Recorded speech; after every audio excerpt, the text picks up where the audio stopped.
متكعت درون تفتصمو نبلو معسان شموتا تقمتي زوجه ليتي أما شهر تجري نفسهم صازو سلم جدي أبز بهالكبابي أبتي كبابي أبد علي زنبرو حيل تتجري تريف متكعت درون كم تفتصمو لهم تتفل عليهم مع خنات ميديا الناس أبصبين زركبا زاجير بوجن منجس فيدرالي يخن بوجن تجري زتهابا على مجلس يلن سلام نتجري حزي زرخونا يو سبر زينا أين حزنا قريبنا زلنا سبر زينانا صلاة حزب تجري تاريخاوي صلاة حزب تجري قبل علي سراوي تجري علاو زخونا نايدرون شفت جمير الله قدم يلو استجمره قبل علي تجري زو قبر خفاء قبر أكه نايت صلاةنا تتكبرت أن حوالان تغنى حزقن بعلي قبل علي سراوي تجري نايدرون شفت غير الله زيو ملكيتنا ديتيل حواريتنا واخم كنبلينا مسانات أنيحهم دلواتنا كتكافلو ببزلهم ودابتاتنا تناخيرنا نخدو الجزية سلزقنا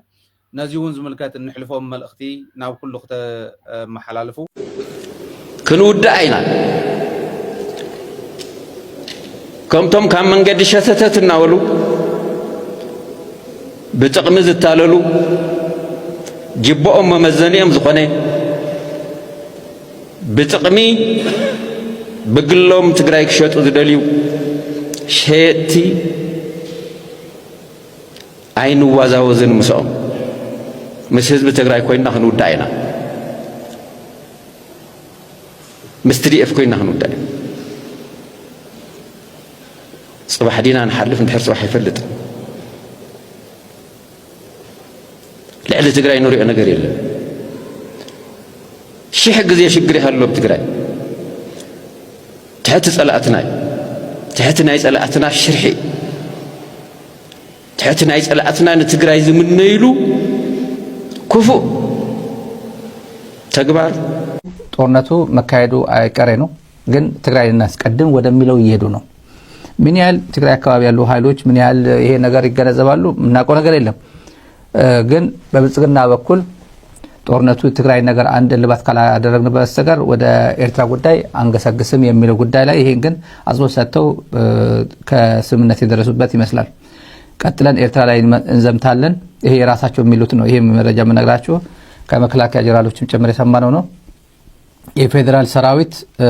እንግዲህ እንደምሰሙት በሁሉም አቅጣጫ በተለያየ አካባቢ ለተለያየ ምክንያት በተለያየ ወቅት በተለያየ ሳምንት ሰራዊት ሰሜን እዝ 11ኛ እዝ ይያሉ ሁሉም በትግራይ አካባቢ ነው እየደረደሩት ያሉት ሰሜን እዝ እየተባለ ያለው በአደርቃይ ማይጸብሬ በኩል ነው ያለው እየተደራጀ ያለው ሌላው አድማሱ መጀጀራ አድማሱ ያደራጀ ያለው ወደ ዋጃ አካባቢ ያለው ነው ስለዚህ ሁለት እዝ በቀጥታ በተዘዋዋሪ ትግራይ ድንበር ላይ አሰማርቷል ማለት ነው እና ተዛሐሽ አመለው ዝባል ሻዕቢያ ولا شعبيه وركبنا نايسو حيل حصرت يزلو تمرارحون زي زبال متخ انت يغبره كافتم ولو زبال مرحتي فلايتو باستراتيجي درجه الله كاو زبال مرحتي تزنا اساس زبال 71 عمت زلو وسبي زريست كاول عليهم مبزحتهم بعدمه زعبيهم استتخاخو ساعات يكونن ايفن ستيل 80 كاول علينا 86 87 كوينهم زمر حزلهم ابزا ساعات زي ابزا لما انت زي اخوينا تنزارت تناسه قال 10 حموشته زغونو لعلو تمرح وصع حكم دايم زلو سلازي كاب حزن دحار زو سوازياتهم بزح ناي مصنع عدل زلون كوينه اي رايد كلاي بفلاي كع منسى ارترا كابوطلن تحت زغونه ارتراوي نت سرعه دغيف دوز بل يله كابوطلن مرحا جميل تحت زلو اتني ارترا عام خوين قصل يخيل زبال يلن اركان يسطاچو ممريا ጻርቃን የሬዲዮ ግንኙነቱ ተጣልፎ የሰማኑ ለንገራችሁ የሬዲዮ ግንኙነቱ ተጣልፎ ትንሽ ተረጋጉ አላቸው ረጋበሉ አላቸው ተረጋጉ ከዛ ተረጋጉ ሲሏቸው መመሪያ ሲሰጥ በሬዲዮ ግንኙነቱ መንግስት ፌደራል መንግስት በላይም በታችም እርዳታ ይሰጠናል ከላይና ከታች ማለት በመሬትና በአየር ድጋፍ ስለሚሰጠን ተረጋጉ ብሏል እነሱ ዛሬ ሳይረጋጉ አሉ በሞርታር ትደፍ ላይ ተተኩሰዋል የተረጋገጠ ነው ይሄ ጉዳይ ሲተኩሱ እነዚህ ምላሽ አይሰጡም ግን ሲተኩሰዋል ተረጋጉ የሚል ግን ከጻጋ ተሰጥቷቸው ከላይና ከታች እርዳታ ይሰጠናል እንትን እገዛ ይሰጠናል ፌደራል መንግስት ሲሉ እንደዋሉ መረጃ አግኝተናል ከትግራይ አካባቢ ይሄ በሬዲዮ የተደረገ ኮሚኒኬሽን ነው እና ይሄን ተከትሎ ምናልባትም መኮኒ ጨርጨር አካባቢ እስከ ቀኑ 6 ሰዓት በኢትዮጵያ አቆጣጠር በግዛ አቆጣጠር እስከ ምሳ ሰዓት አካባቢ ማለት ነው 6 ሰዓት የድሮን ቅኝት ሲያደርጉ ውሏል። ከአፋር ወደ ትግራይ ገብተው TDF የሰጠው ማስጠንቀቂያ አለ። አሁን ትናንት ማታ ጀምሮ የሰጣቸው ማስጠንቀቂያ እና ከኤረብቲ ከሁሉም የአፋር ቦታዎች እንዲወጡ ማስጠንቀቂያ ሰጥቷቸዋል። ከሁሉም የአፋር አካባቢዎች እንዲወጡ ጎረቤት ክልልን አይበጠብጥም። ፎርጌት አብይ ፎርጌት ብልጽግና ይሄ አካባቢ ትግራይና አፋር እድሜ ልኩ እዚያ ኢተርናል ነው። ምንም መቼም እድሜ የምትማረገው ጎረቤቱ ናቸው። ትላንት አብረው ነበሩ።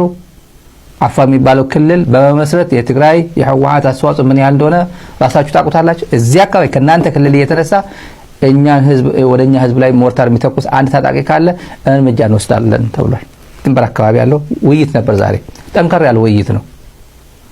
የሀገር ሽማግሌዎቹ ሄደው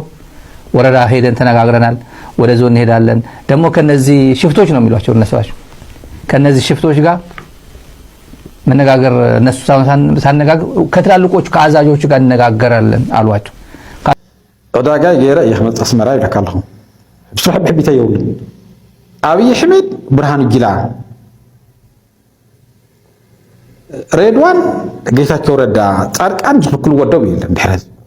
ተኸፊቱ እዩ ትዶ ንምንታይ ሰላም መራሕቲ ሃይማኖት ክኸዱ ይኽእሉ ሽማግሌ ዓበይቲ ዓዲ ክኸዱ ይኽእሉ ፖለቲከኛታት እንደ ምክንያቱ ኣነ መንግስቲ ስለዘይኮንኩ መንግስቲ ወኪል ክዛረብ ስለዘይክእል ናይ መንግስቲ ወኪል ናይ ሕወሓት ወኪል እውን ስለዘይኮንኩ ኣነ ዝፈልጦ ነገር የብለኝ። ሕብረተሰብ ግን መራሕቲ ሃይማኖት ወሎም ዓበይቲ ዓዲ ወሎም ዕዳጋ ዝገብር ወሎ ስፖርተኛ ወሎ ናይ ኪነ ጥበብ ሱማያ ወሎም ግን ካብ ድሕሪ ሕዚ ዝኽልክሎም ሰብ የለን። ኣነ ከምኡ ክኸውን እየ ዘብል ሄለን መለስ ኣብ መቐለ መፅያ ትደርፈሉ ርሑቕ ኣይኮነን ኣብ መቐለ ርሑቕ ጌርካ ከይትሓስቦ ኢለ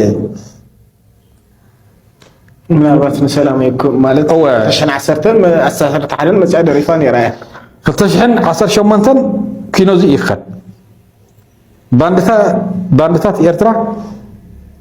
ወስነ ጥበባውያን መፅኦም ምስ ህዝቢ ትግራይ ኣውስትሪዮም ሲስ ኩሉ መን ይኽልክሎም ኣስመራ ኸይድና ሲስ ክንብል ንሕና መን ይኽልክለና ደጊ ዝኽልክለና የለን ይኽለካ ደሊ ስለዚ እገለ መፅኡ እዩ እገለ መፅኡ ዝስሕታር ግደ ይኸውን እዚ በፍፅም ሉዓላውነት ናይ ኢትዮጵያ ሙሉ ልዕላውነት ዝበሃል ትሒሱ ወይ ኮይለካ ዓንቶ ልዕላውነት ዝበሃል ድኻ ሰብሲ ልዕላውነት የብሉን ኮይኑ ስለዚ ንሕና ድኻታት ኢና ኣብ ድሌትና ኸይድና ዕዳጋ ክንገብር ኢና ንሳቶም እውን ከምኡ ዕዳጋ ገበሩ እዮም ድኻ ልዕላውነት የብሉን እንድሕር ተባሂሉ በቃ እዚኣ እያ ጉዳይ ስለዚ ልዕላውነት ገለ ብድረን ክሕልዎ እየ ከምዚ ዛዕምዛዕ ስጨወታ እዩ ጋና ካሊእ ክትርኢ ካ ይብለካ ኣለኹ ኣነ ሰበስልጣንን ካልእትን ኣነ ወኪለ ክዛረብ ሞራልም የብለን ዓቕሚ የብለን ክዛረብ ይኽእልን ወኪል እውን የኾንኩን ይለካ ኣለኹ ማሕበረሰብ ወኪለ ግን ክዛረብ ይኽእል እየ መራሕቲ ሃይማኖት ሕዚ ናብ ኣስመራ ክኸዱ መን ይኽልክሎም ዓርቢ ሰቕለት ዕለት 29 ዓርቢ ሰቕለት ዓርቢ ሰቕለት ከመይ ዳኺድ ጥምቀት ናብ ሰቕለት ነነ ገለዳ ኮይኑ ኣለዎ እስከ ቅንጦኒ ከተወጢና ነነ ዓፂን ገይረ ገው ከብለካ ዓርቢ ሰቕለት 27 ባዕልኻ ቆቢልካ ዓርቢ ሰቕለት ክብል ፀኒሓ ነነ ክስታይ ናይ መልሓስ ጌጋ እዩ ፅናሓ እኔ ጥምቀት ኣይኮነት ፋሲካ እዩ ፋሲካ ወርሒ ክንደይ ውዕል ኣፅን ሓቢካ ቤት ንፅዋሪ ኣታምፃ የምበር ካብ ሄደ ምንፅዳ ወርሒ ሓደ ዕለት ሓደ ኣታግድ ወላ ካሰብ ኣይኻስኻ ዕለት ሓደ ወርሒ ሓደ ፋሲካ ዕለት ሓደ ወርሒ ሓደ ገለንካ ብዘይ ገድስ ብራው ኣይገድሰና ዕለት ሓደ ወርሒ ሓደ ፋሲካ እንድሕር ኮይኑ ሕጂ ወርሒ ክንደይ ኣለና ወርሒ 12 ኣለና ድሕሪ 3 ሰሙን ፋሲካ ከነበዒና ሕራይ እምበር ክብራት ተዓዘብትና በዚ ኣጋጣሚ እዚ ሃኒባል ፋሲካ ሲሒቡ ናብ ወርሒ ሓደን ቀሪቡ ኣለ ድሕሪ 3 ሰሙን ፋሲካ ከነብዕ ስለ ዝኾንና ኩላኹም ተዳለው እጅ ድሕሪ 3 ሰሙን ፋሲካ ኣላ ትብለና ዋይ ወይንኒ ባቂ ንግረፍ እዚ ضعتك ድሕሪ ወርሒ ድሕሪ ፋሲካ ኮይኑሲ ጥመር ባዕላ ማዕሲና ክንፀሙ ድሕሪ ወርሒ ኢለዲያና بعت لنا حاويش من النتاج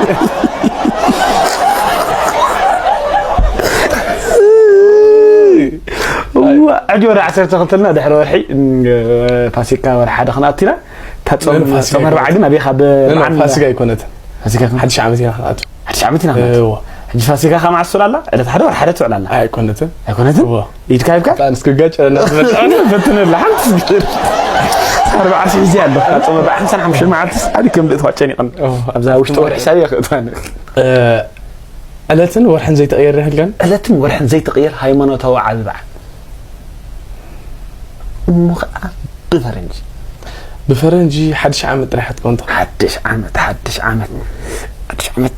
ألا تحدى ورا حديات ولا حدش عامت ألا تحدى ورا حديات ولا حدش عامت ألا تحدى ورا حديات ولا حدش عامت ألا تحدى ورا حدي أنا مش أنا دسكول لك هذه بزح كوت تصنهم بقى حدا ورا حدا حدش عامت راح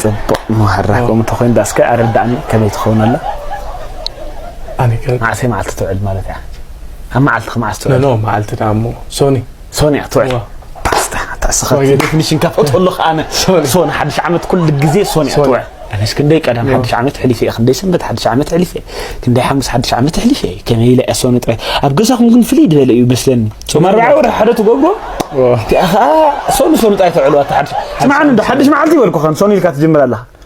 حدش معلتي سوني حري حدش عملت هو حدش عملت قالت حدا ورا حدا ده جيت ما على انت مغلط راح نخل نفر تردي كان وقتين انا هدي الله كم نجا تعال ما علت زير خبكه ولا وبتبع على يعرف كان الله خبر كيت خوينا ده انسان قرب تغلطين لو ما عندنا ورنا مدلو زي مثل نيرو تفتيخم ودما سبسكرايب نا لايك مغبار كيترسعوا كبرت تغلطتي سسنا يكون كلنا عهم من لكم سلام